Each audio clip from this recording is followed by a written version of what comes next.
कन्या, lecturer in botany department, सेठ G B Godar college.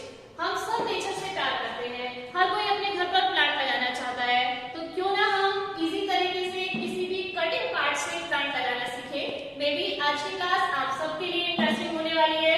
Seed से प्लांट ग्रो आप सबने करवाया होगा, बीज को मिट्टी में डाल करके उससे प्लांट की ग्रोथ होते हुए भी देखा होगा, लेकिन हम कटिंग पार्ट से भी न्यू प्लांट जनरेट कर सकते हैं, और वो किस तरह से, वही आज हम देखने वाले हैं। मानसून का सीजन चल रहा है, हर कोई अपने घर में प्लांट लगाना चाहता है, तो क्यों ना हम इजी तरीके से मानसून में लगाए जाने वाले प्लांट्स के बारे में भी पढ़ते हैं। सबसे पहले रोज प्लांट, जो आप सबको अच्छा लगता है, इसको आप इजी तरीके से अपने घर में लगा सकते हैं, और लगाने के लिए आपको रोज प्लांट के स्टेम पार्ट की कटिंग लेनी है। किसी भी पेंसिल साइज की कटिंग आप ले सकते हैं। उस कटिंग को आपको सोइल के अंदर डिप करवाना है। आप सोइल में या फिर कोकोपीट के अंदर इसे लगा सकते हैं, लेकिन कई बार ये देखा जाता है कि रूट्स जो है वो प्रोड्यूस नहीं होती है, प्लांट जो है उससे न्यू बड्स नहीं बनती है। तो रूट्स को इजीली प्रोड्यूस करवाने के लिए हम एलोवेरा जेल यूज कर सकते हैं। एलोवेरा जेल जो है वो एक रूट हार्मोन की तरह काम करता है, ऑक्सिन हार्मोन की तरह। ये रूट्स को इजीली प्रोड्यूस कर देता है, इसलिए जैसे ही आप कटिंग सोइल के अंदर लगाएं, इसके नीचे एलोवेरा जेल लगा दीजिए। आप या तो सोइल के अंदर या फिर इसको कोकोपीट के अंदर लगाइए। कोकोपीट क्या होता है? कोकोपीट इजीली आप घर पे बना सकते हैं, एक तरह की कंपोस्ट होती है। जो कोकोनट होता है, सूखा नारियल हम घर में काम में लेते हैं, उस सूखे नारियल का जो आउटर पार्ट होता है, उससे टफ पार्ट को हटा दीजिए, और टफ पार्ट हटाने के बाद उस नारियल की जो आउटर कवरिंग है उसको ग्राइंड कर लीजिए, और जो पाउडर बनता है वो पाउडर ही आपका कोकोपीट है। कोकोपीट को हम क्यों यूज करते हैं? क्योंकि उसके अंदर एरिएशन इजीली हो जाता है, एयर जो है वो आसानी से नीचे तक ट्रांसफर हो जाती है, साथ ही रूट्स जो होती है उनको ग्रो करने के लिए स्पेस मिल जाता है, इसलिए उसमें प्लांट जो है वो इजीली ग्रोथ कर जाता है। फर्स्ट हमें रोज प्लांट, नेक्स्ट हम देखते हैं मोगरा प्लांट। ये भी मानसून सीजन में इजीली लगने वाला प्लांट है। इसकी आप किसी भी साइज की कटिंग ले सकते हैं, और उस कटिंग को लेकर के अगर आपको इजीली और जल्दी रूट प्रोड्यूस करवानी है तो उसके नीचे शहद लगा दीजिए। शहद लगाने के बाद आप इसको सोइल के अंदर लगा दीजिए। शहद क्या करता है? एंटी इंफ्लेमेटरी होता है, साथ ही एंटी फंगल होता है, तो किसी भी तरह का फंगल इन्फेक्शन इसमें नहीं हो पाता है, और साथ ही रूट प्रोड्यूस करने में हेल्पफुल होता है। तो रूट जो है वो इजीली प्रोड्यूस होने के बाद ये प्लांट इजीली आपका सोइल के अंदर लग जाता है। नेक्स्ट प्लांट हम देखते हैं बोगनविलिया प्लांट। बोगनविलिया जिसके फ्लावर्स काफी सुंदर होते हैं, इसको आप आसानी से अपने घर पे लगा सकते हैं। किसी भी कटिंग को आप स्टेम पार्ट की कटिंग को लेकर के सैंडी सोइल के अंदर लगा दीजिए। साथ ही ह्यूमिडिटी को मेंटेन करने के लिए आप इसके ऊपर एक पॉलीथीन बैग लगा सकते हैं, जिससे इसको एक्स्ट्रा प्रोटेक्शन मिल जाती है, साथ ही ह्यूमिडिटी मेंटेन रहती है, तो ये आसानी से और जल्दी ग्रो कर जाता है। नेक्स्ट हम देखते हैं मानसून सीजन में ही लगाया जाने वाला प्लांट गुड़हल। गुड़हल जिसे आप आसानी से लगा सकते हैं, इसकी आप स्टेम पार्ट की कटिंग लीजिए। इसको आप सोइल में भी लगा सकते हैं और हाइड्रोपोनिक्स तरीके से भी लगा सकते हैं। हाइड्रोपोनिक्स क्या होता है? आपको इसको वाटर के अंदर लगाना होता है।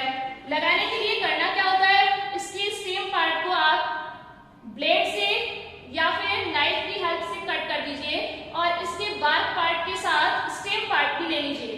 स्टेम पार्ट के साथ आपको कट करने के बाद एक वाटर बॉटल इसके साथ अटैच कर देनी है।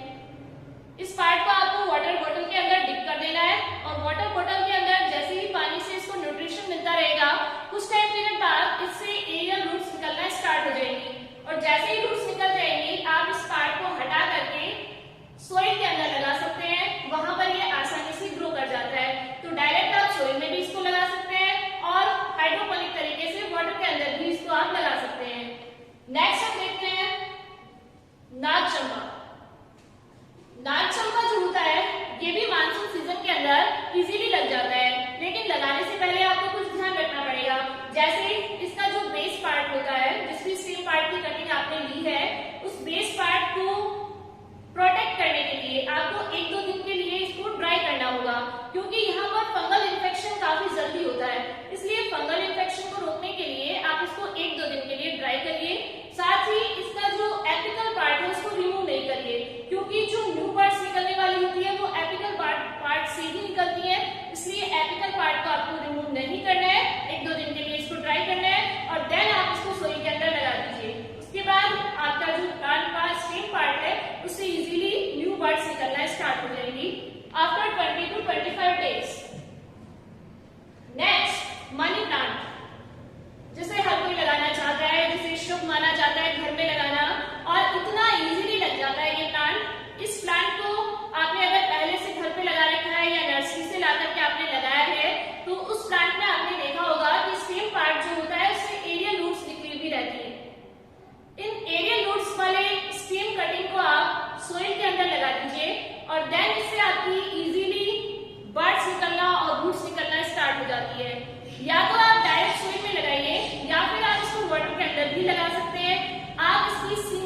कुछ टाइम पीरियड बाद इससे ग्रोथ होना स्टार्ट हो जाएगी। देन जब ये कंप्लीट ग्रोथ कर देता है तो आप इसकी फिर से कटिंग करके फिर से न्यू प्लांट जनरेट कर सकते हैं। ये सब मानसून सीजन के अंदर इजीली लगने वाले प्लांट्स हैं।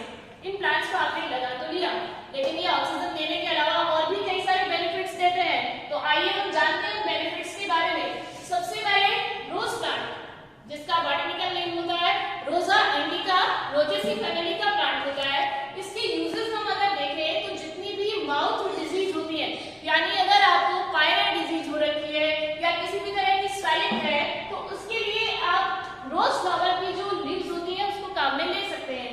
साथ ही कोई भी आपकी स्किन पर कोई डेड स्किन हो गई है, जैसे चेहरे पर कोई स्किन है या फिर अदर किसी पार्ट पर स्किन है, उस ड्राई स्किन को आप रिमूव करने के लिए रोज लीव्स को यूज कर सकते हो।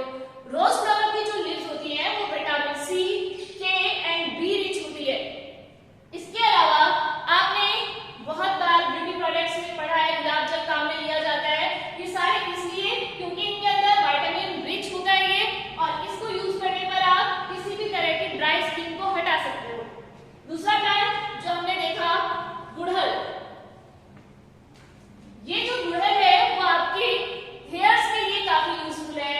हेयर से संबंधित आपको किसी भी तरह की डिजीज है, जैसे आपके हेयर्स जो है वो मजबूत नहीं है, उनको मजबूती देने के लिए या शाइनिंग के लिए आप इसकी लीव्स जो है उसको काम में ले सकते हो। साथ ही जैसे रोज को हमने काम में लिया, स्किन प्रॉब्लम्स में इसका यूज किया जाता है।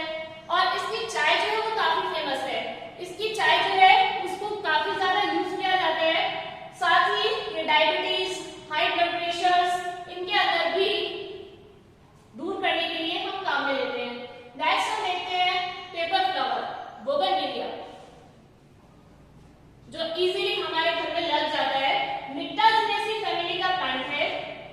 हाइपर एसिडिटी को रिमूव करने के लिए हम इसको यूज में लेते हैं। जैसे आपके मुंह में छाले हो रहे हैं या पेट के अंदर अल्सर हो रहा है या किसी भी तरह की बहुत ज्यादा हाइपर एसिडिटी हो गई है, तो उसको रिमूव करने के लिए हम बोगनविलिया के फ्लावर की लीव्स को काम में लेते हैं। साथ ही हाई कोलेस्ट्रॉल को रिमूव करने के लिए भी इसका यूज किया जाता है। नेक्स्ट मोगरा, जिसकी काफी अच्छी फ्रेग्रेंस होती है। इस प्लांट का ये प्लांट जो है वो ओलिएसी फैमिली का प्लांट होता है। इसका यूज किया जाता है नेचुरल एंटीसेप्टिक के रूप में। कोई भी एंटीबैक्टीरियल या एंटी फंगल डिजीज हो रही है तो उसको रिमूव करने के लिए हम इसे यूज करते हैं। साथ ही इसको नेचुरल कंडीशनर के रूप में भी जाना जाता है। ये एंटी एजिंग का काम भी करता है। नेक्स्ट हम देखते हैं नागचंपा। नागचंपा जो है इसके अंदर काफी अच्छी फ्रेग्रेंस होती है। इस नागचंपा से के फ्लावर्स की जो फ्रेग्रेंस है उसी का यूज किया जाता है कई सारे परफ्यूम बनाने के अंदर। ये ऑयल जो है वो काफी ज्यादा फ्रेग्रेंस वाला होता है। इसे हम कैंडल्स बनाने में काम में लेते हैं। साथ ही किसी भी तरह का हेडेक है तो उसको रिमूव करने के लिए भी इस प्लांट का यूज किया जाता है। ये प्लांट जहां पर भी लगा होता है उसके आसपास का एनवायरनमेंट काफी प्योर होता है। ये एयर को प्योरीफाई करने का काम करता है। तो ये माना जाता है कि ये प्लांट जहां लगा हुआ है उसके आसपास की जो एयर है वो काफी ज्यादा प्योर होती है। साथ ही ये किसी भी तरह की ये मान्यता है कि कोई भी नेगेटिव एनर्जी अगर आपके आसपास है तो आपने अगर नागचंपा प्लांट लगा लिया तो वो नेगेटिव एनर्जी आपके आसपास नहीं रहेगी। उसके बाद सबसे important money plant, epipremnum olive plant, जो एरेसी फैमिली का प्लांट है। इसके यूज तो आप सबको पता है। इसे माना जाता है कि शुभ है। अगर आपने घर में लगा रखा है तो आपके घर में धन की वृद्धि होने वाली है। तो इसको एक तो साथ ही ये भी नेचुरल एयर प्योरीफायर के रूप में काम करता है, हवा को शुद्ध करता है। साथ ही कोई एंटी रेडिएटर का काम करता है। ये कोई भी हार्मफुल रेडिएशंस अगर आसपास है तो उसको रिमूव करने का काम कर देता है। ये स्ट्रेस को रिड्यूस करता है। तो हमने आज की क्लास में मानसून सीजन के अंदर जितने भी हम प्लांट